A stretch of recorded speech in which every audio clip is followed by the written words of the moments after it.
June July মাহ আহিব বাকীয়ে আছে আৰু এই এপ্ৰিল মাহতে কেনেকুৱা গৰম পৰিছে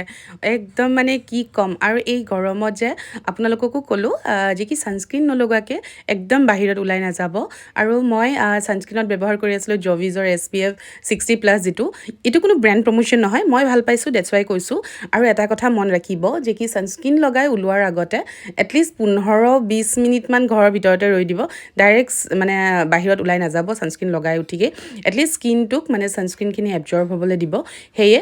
লগোৱাৰ 15-20 মিনিট পিছতহে ওলাই যাব লাগে আৰু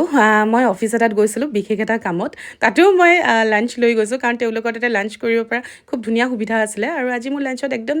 চিম্পল দালি ভাত আছিলে কাৰণ ভাত এক টাইম নাখালে একদম নোৱাৰোঁ খাবতো লাগিবই ভাত আমাৰ যিহেতু প্ৰিয় আৰু দালি ভাতৰ সমান হ'বই নোৱাৰে আৰু গৰম দিনকেইটাত যে খাব একদম মন নাযায় সেয়ে মই অকণমান পুদিনা চাটনিও লৈ আহিছিলোঁ আৰু চাটনি আৰু লগত দৈ কাৰণ পেটটো